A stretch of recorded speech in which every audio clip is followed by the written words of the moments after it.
Which Buffalo Bills should be Pro Bowl bound this season? I've got thoughts on that and more today on Locked On Bills.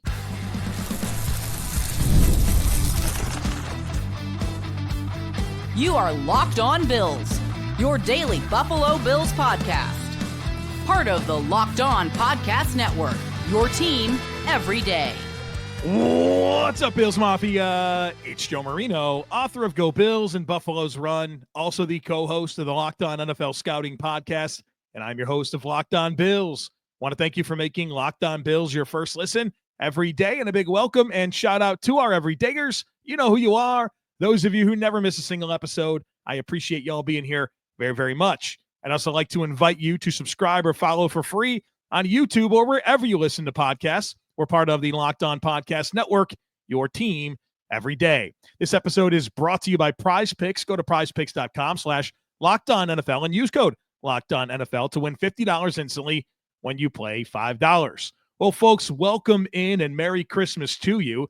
It's time for Herd Mentality, the weekly episode where you control the conversation. We're talking about players that I think should go to the Pro Bowl from the Bills, special teams, Ty Johnson, the offensive line pipeline, consistency, all kinds of stuff to get to here today. Now, one thing I want to point out, if you have noticed, behind me is a Christmas tree. This Christmas tree has been up for almost all of December. If you're on the YouTube channel, you know you've seen this tree. And I want to give a big shout out to the members of the Herd Mentality Discord channel. They put this together. They sent a bunch of ornaments, and they're Bills themed, they're Joe Marino themed. There's some good inside jokes along the way to put this tree together behind me. And it's really, really cool. And it's been a great touch to the office. It's been a great touch to the videos all off season, or not all Christmas season, all December holiday season long has been really cool. So big shout out to the Herd Mentality Discord channel that has put that together. And it just speaks to the community that exists around this podcast that I hope that you will become part of. We have a Discord channel with over 1,400 Bills fans in it, talking Bills, talking Sabres, other sports, life, cooking. We have a book club, all kinds of cool stuff going on all the time. I do a weekly Wednesday hangout with everyone in there where I go live and people come on and ask questions. We do trivia. We do all kinds of stuff. So come be part of that. The way that you can get into our Discord channel is through a Substack or a text subscription. Subtext, you get text messages from me about the Bills all week long and during games. Substack, you get articles sent right to your email box that I write 3, 4, 5 a week sometimes, breaking things down with the Bills, plus the All-22 review film clips. But that all gets you into the Discord channel. Come be part of it and be part of the community that we're building around this podcast. All right, let's get into Herd Mentality. The first one comes from Mark, who says, if you had a Pro Bowl ballot, which Bills would you vote for into the Pro Bowl? Josh Allen is, of course, a lock, but how many others are on that level? I think Cook and Dawkins are the next most likely to be voted in. Benford, I think, would be worthy, but the lack of name recognition keeps him out. You scout the rest of the league. Which Bills would be on your ballot and would get some serious consideration? Fun question here from Mark, and what I went through is a exercise where I put all 22 players, all 22 starters for the Bills into a bucket. Deserving of being in the Pro Bowl, close, and no, right? And try to consider realistically, like, which players have a case to be Pro Bowlers. Now, of course, the biggest bucket is the no category. I have 13 players in the no, 4 players close, and 5 players that deserve to get in. Let me give you my no's first. And 2 of these are closer, or 3 of these are closer than the rest. Terrell Bernard's a no, Osiris Torrance is a no, and Khalil Shakir is a no. But I think they are a little bit closer to the close bucket than they are like firm no's. I think those players stand out in certain ways, but you're talking about Pro Bowl, which should be, one of the best players at your position in the NFL, and I don't think you can get there with any of those players. Same thing with Damar Hamlin, A.J. Epinesa, Daquan Jones, Ed Oliver, Rasul Douglas, Dorian Williams, Keon Coleman, Dalton Kincaid, Amari Cooper, David Edwards. Those are no's. Those are the 13 players that I think, really not much of a consideration that you should give to them as Pro Bowlers in 2024. The players that I think are close, that have some level of an argument, but probably not, right? They have a case, but probably not. Taylor Rapp, he's missed like 3 games. but he's been really good this season as a tackler. Taking away the football has been really important, but I don't think he has an overwhelming case. Taron Johnson, same thing.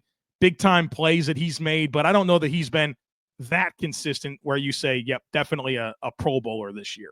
Greg Rousseau, close, very close on him. Made a ton of game-changing plays, obviously a big-time pressure player, but I think he needs even more splash plays. You're talking about, Pro Bowl defensive ends. That's Myles Garrett. That's Max Crosby. That's big time to get into that type of conversation. I don't think he's quite there, probably a tick below. And then I'll say Connor McGovern as well at center. I think he's pretty close. He's had a really good year transitioning to center. The Bills' offensive line is terrific, and I think he's been the best interior player. Now, the guys that are deserving, well, you know who they are by process of elimination by now. Josh Allen, probably the NFL MVP. That's certainly Pro Bowl worthy. I put both tackles, Dion Dawkins and Spencer Brown. I think you're talking about Dawkins is arguably the best left tackle in the game right now. Spencer Brown is a top 3 to 5 right tackle in the NFL right now.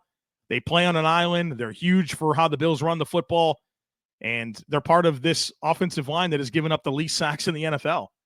They're hallmark players. They're outstanding. And then James Cook, I mean, the guy's got, 16 touchdowns.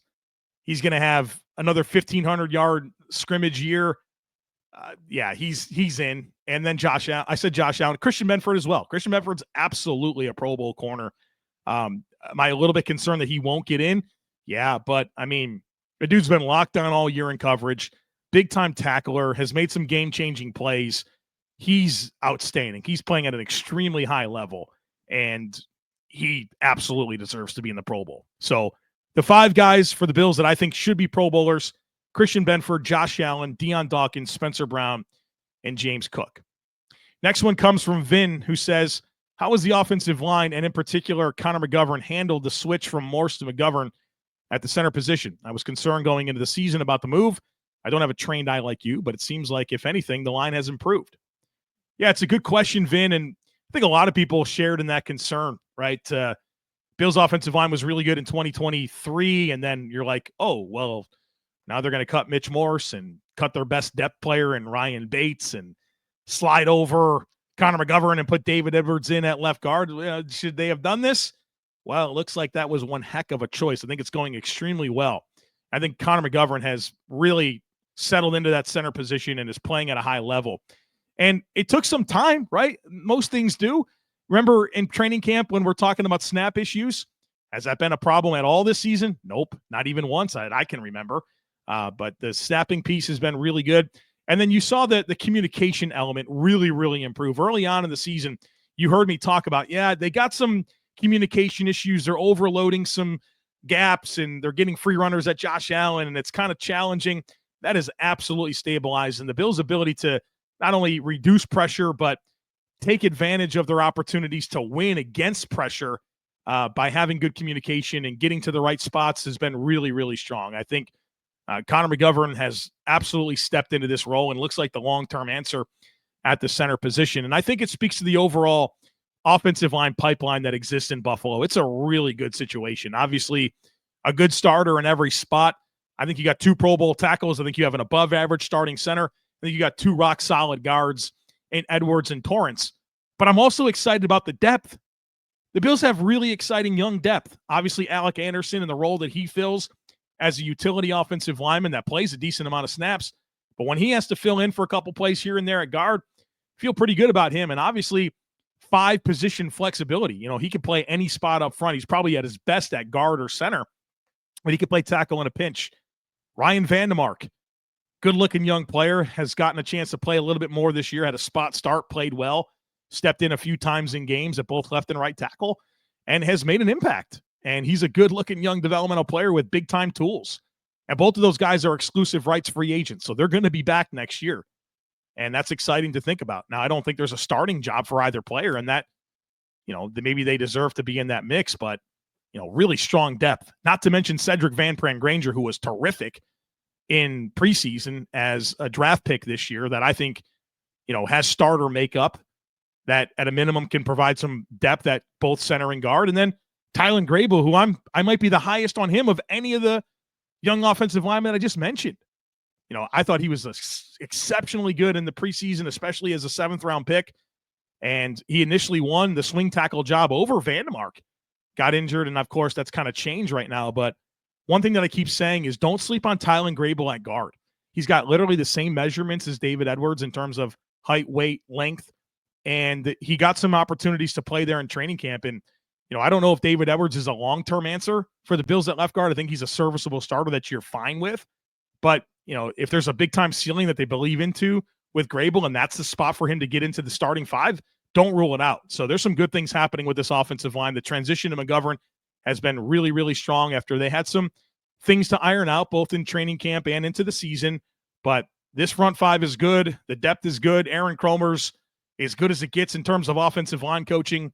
And this offensive line is in a really, really good spot. And I'm not sure a lot of teams can say that. And so that's going to be a big part of the Bills' staying power, right, is this offensive line and making sure that Josh Allen can operate, and they certainly have that in place.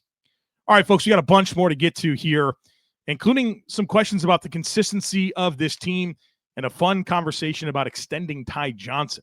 Folks, be sure to stick with me. The NFL playoffs are almost here, but it's not too late to get in on the regular season action over at FanDuel, America's #1 sportsbook, because right now, new customers can finish the season strong with $250 in bonus bets if you win your first $5 bet. FanDuel has so many different ways for you to pick up a win. I love betting on players to hit the over on stat projections, and I love building parlays. It just makes the games that much more exciting to have a little action on the game. So not only can you bet on who will win the game, but FanDuel also has bets for which players will score a touchdown, how many points each team will score, and so much more. Just visit FanDuel.com to join today. That's FanDuel.com for your chance at $200 and $250 in bonus bets. Make every moment more with FanDuel, an official sportsbook partner of the NFL. Today's episode is sponsored by Prize Picks. If you love watching the game, you're going to love Prize Picks, the easiest and most exciting way to play daily fantasy. Whether it's football, basketball, or any of your favorite sports, Prize Picks makes your holidays bigger and brighter. You can now win up to 1,000 times your money on Prize Picks. Plus, this holiday season, they're giving away $30 million in rewards during Picksmas and offering 2 free picks in December. And when your picks hit, Prize Picks makes it easy to cash out. You can get your money in as fast as 15 minutes, and they have Venmo available. I'm a big Venmo guy. Love that.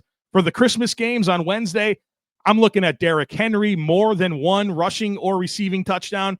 I'm also looking at George Pickens, more than 61.5 receiving yards. It's quick, it's simple, and so much fun to challenge myself and my friends. So download the Prize Picks app today and use code LOCKEDONNFL to get $50 instantly after you play your first $5 lineup. That's right, $50 instantly when you play just $5. Prize Picks, run your game. The next one here comes from John, who says the entire Bills team has played pretty badly in 3 games. John references the Ravens, Texans, and Patriots. And then he says the defense has looked horrible in additional 2 games, references the Lions and Rams. Luckily, we won 2 of those games. I just don't understand how a team can be so excellent one week and just stink the next. Game plan, coaching, vibes, injuries. What are your thoughts on this? My thoughts on this are that it's football. It's the National Football League. The Bills are 12-3. The other team is trying to win too. There are plenty of transitional elements to this football team, whether it's the roster, you all know that, coaching, 2 new coordinators, right? Bobby Babbitt's first year as a play caller, Joe Brady's first full year on the job. No, the Bills are not going to show up and blow the doors off every team every week. But we got to have an understanding of the NFL and the ebbs and flows and how, you can do one thing and guess what the other teams try to do?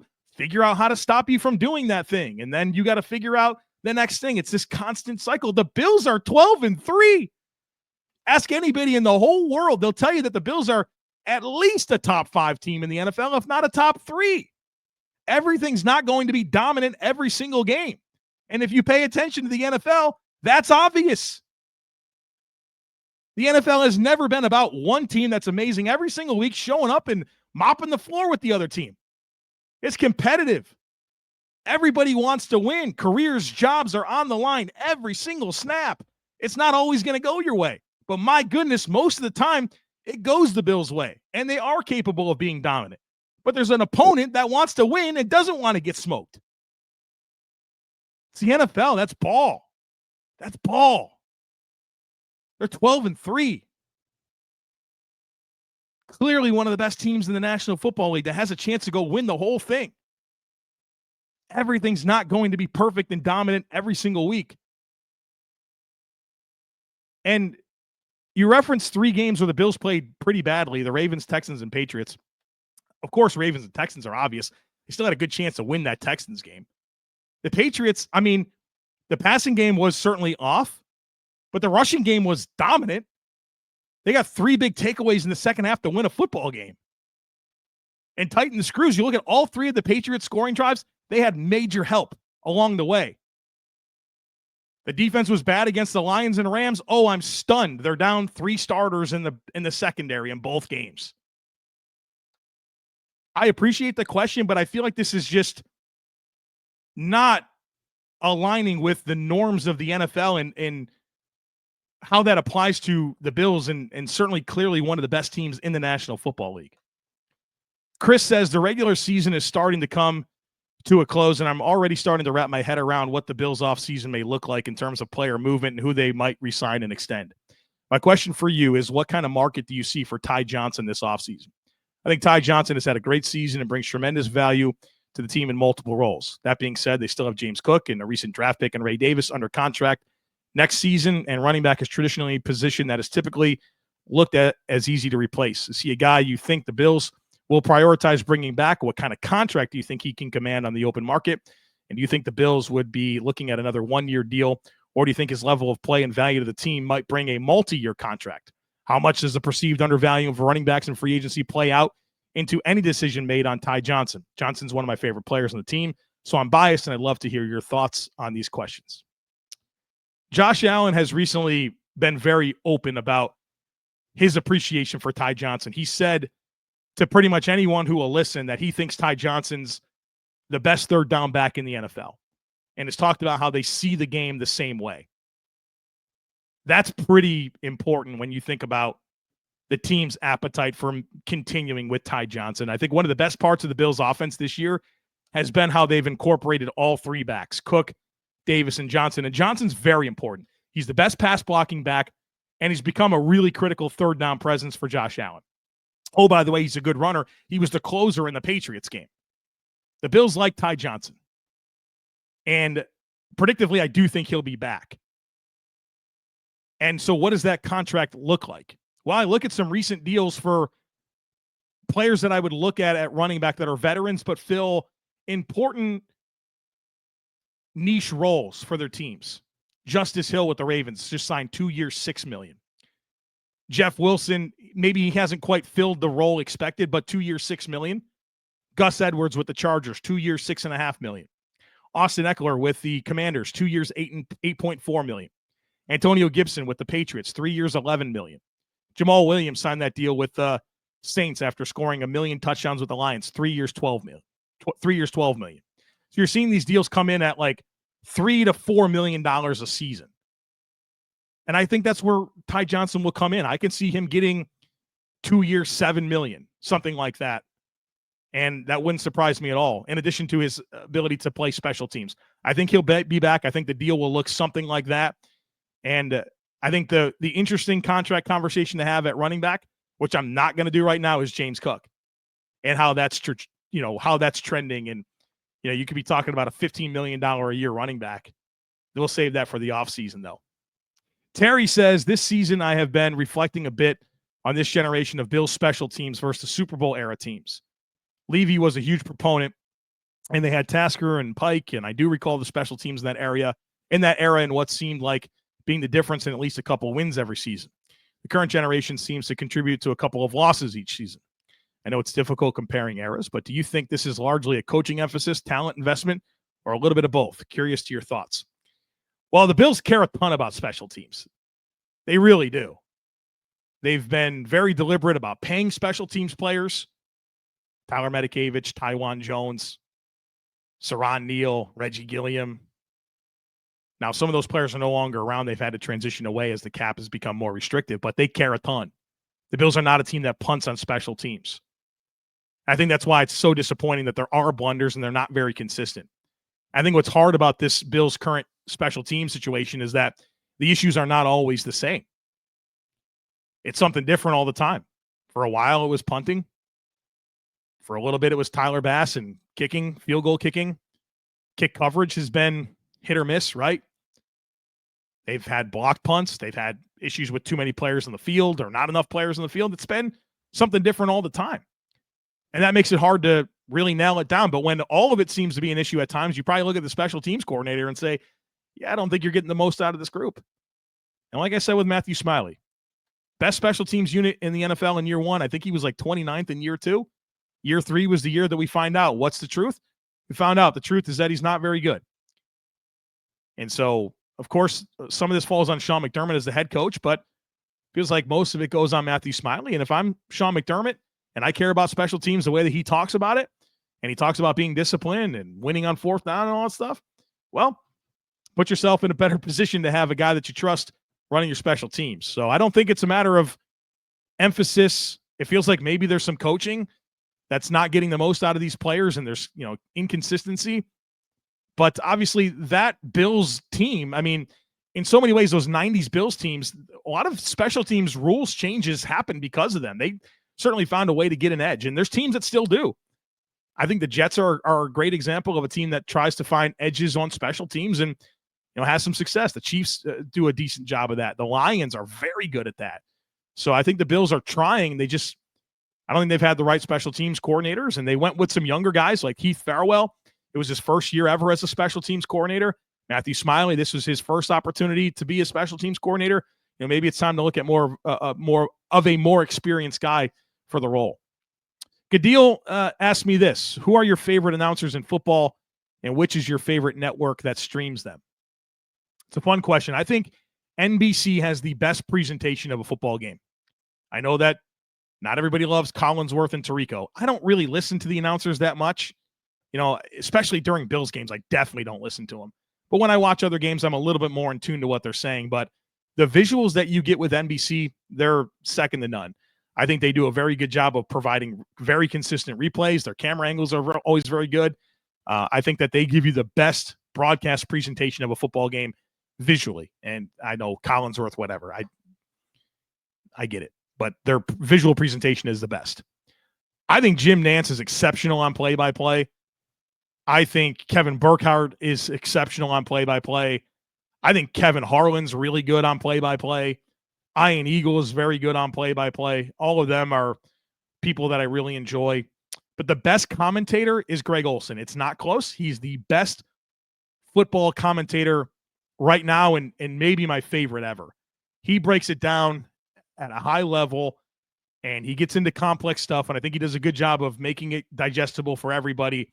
He's the best. He's absolutely the best, and he's not afraid to, be opinionated, which I like. I think there's some commentators out there that toe the line too much, and it's like, well, have an opinion, have a take. Greg Olsen does it all. He's interesting.